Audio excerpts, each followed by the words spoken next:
ವಾರ್ತೆಗಳ ವಿವರ. ತ್ರೇತಾಯುಗದಲ್ಲಿದ್ದ ಮರ್ಯಾದ ಪುರುಷೋತ್ತಮ ಶ್ರೀರಾಮಚಂದ್ರನಿಗೆ ಭಾರತದ ಯಾವ ಜಾಗದೊಂದಿಗೆ ನೆಂಟಿದೆ ಅಲ್ವಾ? ರಾಮ, ಸೀತೆ, ಆಂಜನೇಯ ನಡೆದಾಡಿದ ಅದೆಷ್ಟೋ ಜಾಗಗಳು ಇದೀಗ ರಾಮ ಮಂದಿರ ಉದ್ಘಾಟನೆ ವೇಳೆ ಹೊರಬರುತ್ತಿವೆ. ಅದೇ ರೀತಿಯ ಮತ್ತೊಂದು ಜಾಗದ ಪರಿಚಯ.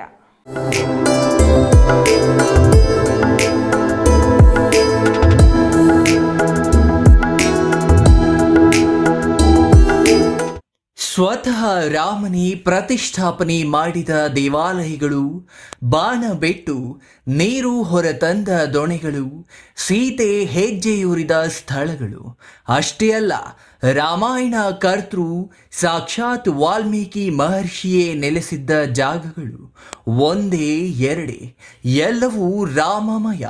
ಅದರಲ್ಲೂ ಅಯೋಧ್ಯೆಯಲ್ಲಿ ಬಾಲರಾಮನ ಪಟ್ಟಾಭಿಷೇಕಕ್ಕೆ ದಿನ ನಿಗದಿಯಾದ ಮೇಲಂತೂ ರಾಮನ ನಂಟಿನ ಬಗ್ಗೆ ಅದೆಷ್ಟು ವಿಚಾರಗಳು ಹೊರಬರುತ್ತಿವೆ ಅಲ್ಲವೇ? ರಾಮನಿಗೂ ಚಿಕ್ಕಬಳ್ಳಾಪುರ ಜಿಲ್ಲೆಗೂ ಇರುವ ನಂಟಿನ ಬಗ್ಗೆ ಈಗಾಗಲೇ ಹಲವನ್ನ ಸಿಟಿವಿ ನ್ಯೂಸ್ ನಿಮಗೆ ಪರಿಚಯ ಮಾಡಿಸಿದ. ಅದೇ ರೀತಿಯ ಮತ್ತೊಂದು ಜಾಗದ ಬಗ್ಗೆ ಈಗ ನೋಡೋಣ ಬನ್ನಿ. ಆ ಸ್ಥಳ ಎಂದಿಗೂ ವಿಸ್ಮಯದ ತಾಣವಾಗಿದೆ. ಏಕಪತ್ನಿ ವ್ರತ ರಾಮನಿಗೂ ಆತನ ಸೋದರ ಲಕ್ಷ್ಮಣನಿಗೂ ಸೀತೆಗೂ ಇರುವ ಅಪರೂಪದ ಸಂಬಂಧಕ್ಕೆ ಹಿಡಿದ ಕನ್ನಡಿಯಂತಿದೆ ಈ ಸ್ಥಳ.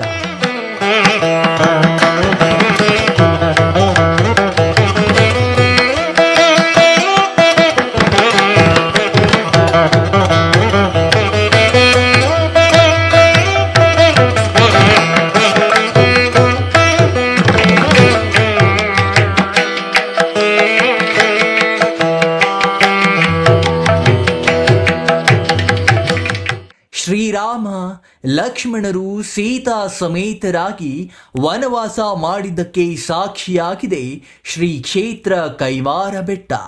ಚಿಕ್ಕಬಳ್ಳಾಪುರ ಜಿಲ್ಲೆಯ ಚಿಂತಾಮಣಿ ತಾಲೂಕಿನ ಶ್ರೀ ಕ್ಷೇತ್ರ ಕೈವಾರದಲ್ಲಿರುವ ಭೀಮ ಬಕಾಸುರ ಬೆಟ್ಟ. ಇದೇ ಬೆಟ್ಟದ ಮೇಲೆ ರಾಮ ಲಕ್ಷ್ಮಣ ಓಡಾಡಿರುವ ಐತಿಹ್ಯವಿದೆ. ತ್ರೇತಾಯುಗದಲ್ಲಿ ಸೀತಾ ಸಮೇತ ರಾಮ ಲಕ್ಷ್ಮಣರು ವನವಾಸದಲ್ಲಿದ್ದಾಗ ದಕ್ಷಿಣಾಭಿಮುಖವಾಗಿ ವನವಾಸ ಸಾಗುತ್ತಿದ್ದ ವೇಳೆ ಆಗಿನ ಏಕಚಕ್ರಪುರ, ಎಂದಿನ ಕೈವಾರ ಬೆಟ್ಟದ ಮಾರ್ಗವಾಗಿ ಚಲಿಸುತ್ತಿದ್ದರಂತೆ. ಬಿಸಿಲು ಮತ್ತು ಹೆಚ್ಚಿನ ನಡಿಗೆಯಿಂದ ಸೀತೆಗೆ ಬಾಯಾರಿಕೆಯಾಗಿ ತಲೆ ಸುತ್ತಿ ಕೆಳಗೆ ಬೀಳುತ್ತಾಳೆ. ತಕ್ಷಣ ಲಕ್ಷ್ಮಣ ತನ್ನ ಬತ್ತಳಿಕೆಯಲ್ಲಿದ್ದ ಬಾಣವನ್ನ ಬೃಹತ್ ಬಂಡೆಗೆ ಹೊಡೆದು ನೀರು ಉಕ್ಕುವಂತೆ ಮಾಡಿ ತನ್ನ ಅತ್ತಿಗೆಯ ಬಾಯಾರಿಕೆ ನೀಗಿಸಿದ್ದ. ಅಂದಿನಿಂದ ಇಂದಿನವರೆಗೂ ಆ ನೀರು ಲಕ್ಷ್ಮಣ ತೀರ್ಥ ಎಂದೇ ಪ್ರಸಿದ್ಧಿ ಪಡೆದಿದೆ. ಎಂತಹ ಬರ ಎದುರಾಗಲಿ, ಯಾವುದೇ ಬೇಸಿಗೆ ಬಂದರೂ ವರ್ಷ ಪೂರ್ತಿ ನೀರು ಶಾಶ್ವತವಾಗಿ ತುಂಬಿರುತ್ತದೆ. ಅಲ್ಲಿಗೆ ಬರುವ ಭಕ್ತರ ನೀರಿನ ದಾಹ ನೀಗಿಸುತ್ತಿದೆ. ರಾಮ, ಸೀತಾ, ಲಕ್ಷ್ಮಣ, ಹನುಮಂತ ಸಮೇತ ಇದೇ ಕೈವಾರ ಕ್ಷೇತ್ರಕ್ಕೆ ಧಾವಿಸಿ ವನವಾಸಕ್ಕೆಂದು ಬಂದಾಗ ಅವರು ಇಲ್ಲಿ ಉಪಸ್ಥಿತರಾಗಿರ್ತಾರೆ. ವನವಾಸಕ್ಕೆ ಬಂದು ಉಪಸ್ಥಿತರಾಗಿರ್ತಾರೆ, ಇಲ್ಲೇ ಬೀಡು ಬಿಟ್ಟಿರ್ತಾರೆ.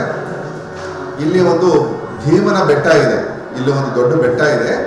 ಆ ಬೆಟ್ಟದಲ್ಲಿ ಮುಖ್ಯವಾಗಿ ಆ ಬೆಟ್ಟದ ಮೇಲೆ ಸೀತಾರಾಮನಿಗೆ ತುಂಬ ಬಾಯಾರಿಕೆ ಆಗತ್ತೆ. ತುಂಬ ಬಾಯಾರಿಕೆ ವಿಷಯ ಅವ್ರಿಗೆ ತುಂಬ ದಟ್ಟವಾದಂಥ ಬೆಟ್ಟ, ಗುಡ್ಡ ಮತ್ತು ಕಣಿವೆಗಳು, ಕಾಡು ಮೇಡುಗಳಿರ್ತಕ್ಕಂಥ ಒಂದು ಪ್ರದೇಶವಾಗಿರುತ್ತೆ ಇದು. ಆ ಸ್ಥಳದಲ್ಲಿ ಸ್ವಲ್ಪವೂ ನೀರಿರೋದಿಲ್ಲ. ಲಕ್ಷ್ಮಣ ಏನು ಮಾಡ್ತಾರೆ ಅಂದರೆ, ಸೀತಾರಾಮನ ಒಂದು ಬಾಯಾರಿಕೆಯನ್ನು ಹಿಂಗಿಸುವ ಸಲುವಾಗಿ ತನ್ನ ಒಂದು ಬಿಲ್ಲಿನಿಂದ ಒಂದು ಬಾಣದ ಪ್ರಯೋಗ ಮಾಡಿ ಆ ಬೆಟ್ಟದ ಮೇಲೆ ಒಂದು ಲಕ್ಷ್ಮಣ ತೀರ್ಥವೆಂಬ ಒಂದು ತೀರ್ಥವನ್ನ, ಒಂದು ಚಿಲುಮೆಯನ್ನ, ನೀರಿನ ಒಂದು ಕಾರಂಜಿಯನ್ನು, ಚಿಲುಮೆಯನ್ನು ಉತ್ಪತ್ತಿ ಮಾಡ್ತಾನೆ. ಅದು ಇಂದಿಗೂ ಕೂಡ ಲಕ್ಷ್ಮಣ ತೀರ್ಥ ಅಂತಾನೆ ಪ್ರಸಿದ್ಧಿಯಾಗಿದೆ. ಅದು ತುಂಬ ವಿಶೇಷವಾದಂಥ ಒಂದು ಸಾನ್ನಿಧ್ಯ ಇರತಕ್ಕಂಥ. ಈಗಲೂ ಕೂಡ ನೀವು ನೋಡ್ಬೋದು ಸೀತಾರಾಮನ ಒಂದು ಫುಟ್ ಪ್ರಿಂಟ್ಸ್, ಅವರ ಒಂದು ಹೆಜ್ಜೆ ಗುರುತನ್ನು ನಾವು ಗಮನಿಸಬಹುದು. ತ್ರೇತಾಯುಗಕ್ಕೂ ಮುನ್ನ ಕೃತ ಯುಗದಲ್ಲಿ ಶ್ರೀ ಕ್ಷೇತ್ರ ಕೈವಾರದಲ್ಲಿ ಅಮರ ನಾರಾಯಣ ಸ್ವಾಮಿ ನೆಲೆಸಿದ್ರಂತೆ. ಅದೇ ಮಾರ್ಗದಲ್ಲಿ ವನವಾಸ ಕೈಗೊಂಡಿದ್ದ ರಾಮ, ಸೀತೆ, ಲಕ್ಷ್ಮಣರು ಅಮರ ನಾರಾಯಣ ಸ್ವಾಮಿಗೆ ವಿಶೇಷ ಪೂಜೆ ಸಲ್ಲಿಸಿದ್ರಂತೆ. ಅದರ ಪ್ರತೀತಿಯಾಗಿ ಕೈವಾರ ಅಮರ ನಾರಾಯಣ ದೇವಸ್ಥಾನದ ಬಲಭಾಗದಲ್ಲಿ ರಾಮ, ಲಕ್ಷ್ಮಣರ ಮೂರ್ತಿಗಳನ್ನು ಪ್ರತಿಷ್ಠಾಪನೆ ಮಾಡಿದ್ದಾರೆ. ಅದೇ ನಂಬಿಕೆಯಿಂದ ಇಂದಿಗೂ ಸೀತಾರಾಮ ಲಕ್ಷ್ಮಣ ಮೂರ್ತಿಗಳಿಗೆ ಸ್ಥಳೀಯರಿಂದ ಭಕ್ತಿ ಭಾವಗಳಿಂದ ಪೂಜೆ ಸಲ್ಲಿಸಿ ಶ್ರೀರಾಮನ ಕೃಪೆಗೆ ಪಾತ್ರರಾಗುತ್ತಿದ್ದಾರೆ.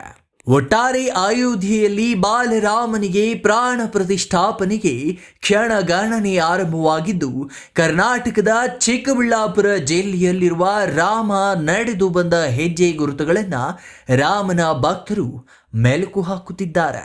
ವರ್ಷಕ್ಕೊಂದ್ಸಲ ಇಲ್ಲಿ ಜಾತ್ರೆ ಎಲ್ಲ ನಡೆಯುತ್ತೆ, ತುಂಬಾ ಚೆನ್ನಾಗಿರುತ್ತೆ. ತಾತನಯ್ಯನವರದ್ದು ವರ್ಷಕ್ಕೊಂದ್ಸಲ ಅವ್ರದ್ದು ಎಲ್ಲ ಪೂಜೆಗಳೆಲ್ಲ ನಡೆಯುತ್ತೆ. ಒಂದು ವಾರ ಆ ಥರ ಸಂಗೀತೋತ್ಸವ ಎಲ್ಲ ಮಾಡ್ತಾರೆ.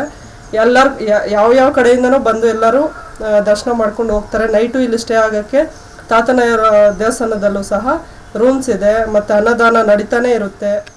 CTV news bureau, Chikkaballapur.